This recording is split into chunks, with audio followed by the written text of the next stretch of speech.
Hey everyone, I'm here with my friend Eric, and we met 2 years ago in Florida, and I was blown away by his knowledge of the plants. He's been foraging for about a decade, and he is a plant wizard with really seemingly infinite knowledge. I know there's things he doesn't know, but it seems like he knows pretty much every plant that we cross. And so I've been blessed to get to learn from him. I've been with him for the last day in Maryland and learned so much. And so I'm excited. He is going to share some of his favorite plants to help you get foraging. And first he's going to introduce himself a bit.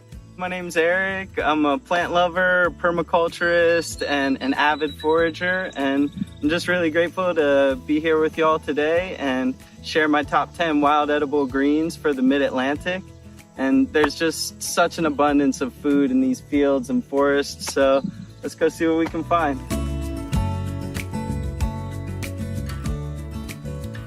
My number one all-time favorite wild edible green has to be Urtica dioica, or the mighty stinging nettle. There is a native North American species as well, Urtica gracilis, and also Laportia canadensis. I love it for so many reasons. It offers all kinds of amazing medicine. Its flavor is incredible. It can be absolutely prolific in the wild, and it's very easy to cultivate for those of us who are gardeners. Not to mention it'll grow in full shade underneath of black walnuts for the permaculturists out there. It can be made into dried green powders or blended up into pestos, or it can also be steamed and sauteed. Any kind of heat will deactivate the stinging hairs and make it edible. But yeah, definitely my number one all-time favorite has to be stinging nettle.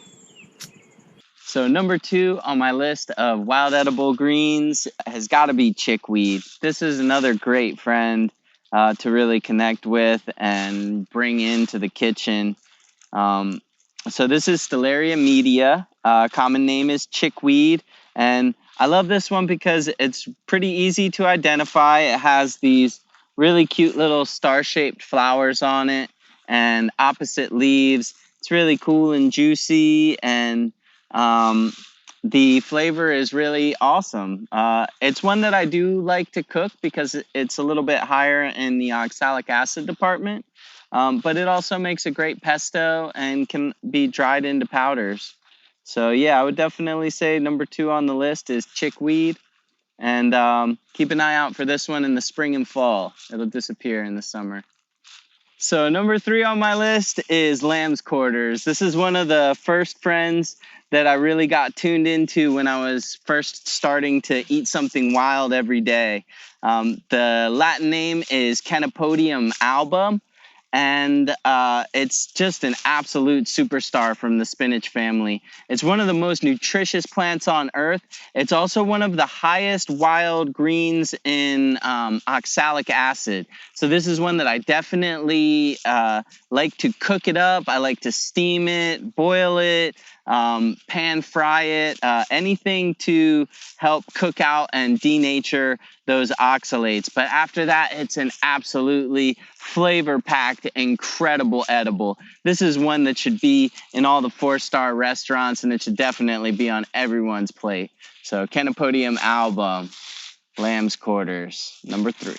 Number four on my list is definitely dandelion, Taraxacum officinale. This is one that most everybody's probably already familiar with. It is an absolute incredible edible. The leaves are great in salad, but they can also be boiled to remove some of the bitterness if you're not into that. They are loaded with all kinds of nutrients, tons of vitamin A, and they're the second highest source of boron of any of the wild greens, which is cool because boron helps to detoxify the body of fluoride. So it's definitely an important one for us to bring into our diets, and it's also a great one for helping to support the liver health and helping our body to detoxify in multiple different ways. So dandelion is definitely one for everybody to tune into and bring home to the dinner plate. Coming in at number 5 is Alliaria petiolata, the garlic mustard. So this is a biennial plant in the Brassicaceae family, the mustard family. Like the first 4 on our list, it's and it's a European import that is very weedy and prolific. And this one, in fact, is alleliopathic, so it competes against other plants in the area. And for that reason, I really love encouraging people to consume these kinds of plants that are exotic to our region so that we can help native habitats to thrive a little bit more, take some of the pressure off of the native plants in that way. This one was brought over from Europe because it's very highly nutritious, 190 milligrams of vitamin C per 100 gram serving, which is very easy to consume in a batch of pesto. And that's definitely one of my favorite ways to bring garlic mustard into the kitchen is in pesto form. It also makes a great cooked green, sauteed, or even steamed up, or you can boil it when it gets older to take some of the bitterness out. So yeah, definitely number 5 on the list is Alliaria petiolata garlic mustard. So number 6 on our list is basswood. This is the American basswood, Tilia americana, and this is a native tree in the mallow family. And I love this one because we don't get to eat a whole lot of tree leaves, and this one is so mild and has such a nice flavor that it can actually be the basis for a salad. And I love greens that we can eat raw. It also makes an excellent green powder, makes fantastic sauteed greens, steamed, any way that you prepare it. Basswood is absolutely incredible. And the leaves also have this nice kind of mucilaginous quality to it that I think really helps to keep us hydrated in the summertime and also makes for a wonderful tea when we've got a sore throat. So yeah, definitely number 6 on the list is basswood, Tilia americana. So for number 7 on our list, we have another tree leaf. And this is one that I bet a lot of you are already familiar with because it is world famous for its berries. And of course, we're talking about the mighty mulberry. So in the mid-Atlantic, that would be either Morus alba, which is the Asian species, or Morus rubra, which is the native one. They both have edible leaves. There is an introduced species, Browsonidia papyrifera, that is a look-alike that's worth looking into. It's called the paper mulberry. It's in the same family, but not as edible. And this one, it's not as, some of them are acceptable as a salad crop, but more so I think of mulberries as being great for green powders or cooked greens, either steamed, sauteed, or otherwise kind of cooked down a little bit. And yeah, I love mulberries because they're so easy to identify and they're so prolific and they have these deep roots and they're just beautiful, amazing, awesome trees. So number 7 is the mighty mulberry, Morus alba, Morus rubra. Coming in at number 8 on our list is purslane, Portulaca oleracea. And this is a really great cooking green. It can also be added raw to salads. The flavor is great. It is kind of high in oxalic acid, so I do prefer to cook it myself personally. But I have heard of people adding it to smoothies. It's got a little bit of a sliminess to it that adds a great mucilaginous kind of throat coating quality to it. And one of the other things that's amazing about this plant is its remarkably high omega-3 fat content. So this is a great source of omega-3 fats from a local wild, plant-based source. So yeah, definitely, let's say number 8 is Portulaca oleracea, purslane. So number 9 on our list is Asclepias syriaca. This is a native perennial that grows in open fields all throughout the country. This one is absolutely incredibly delicious. It's important to boil this one twice because it does have cardiac glycosides known as cardinalides in it that are pretty toxic.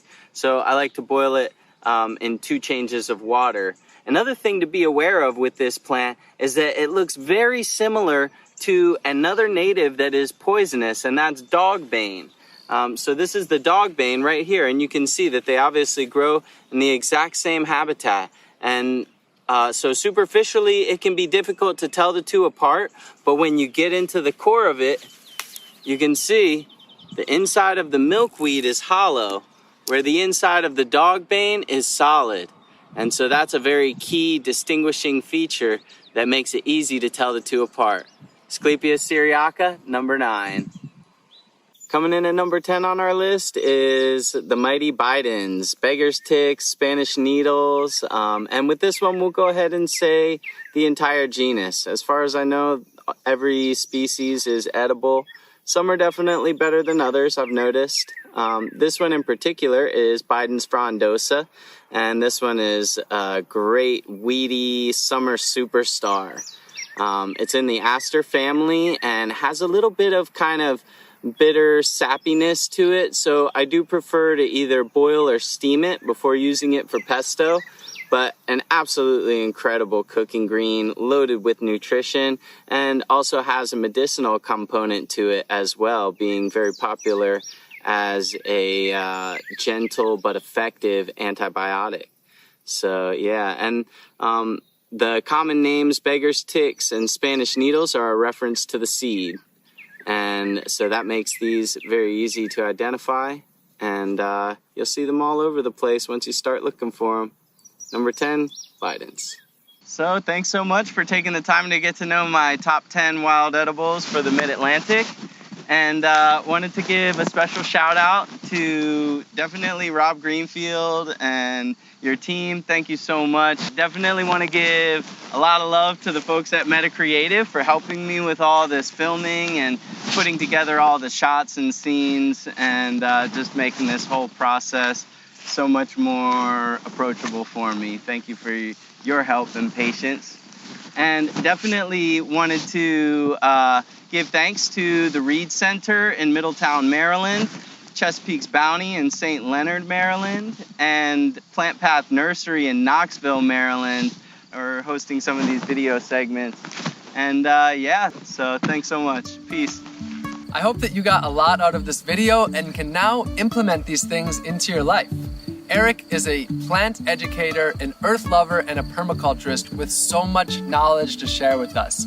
Check the links in this description to follow him. And make sure to subscribe to this channel where there are many more inspirational and educational videos to come. I love you all very much and see you again real soon.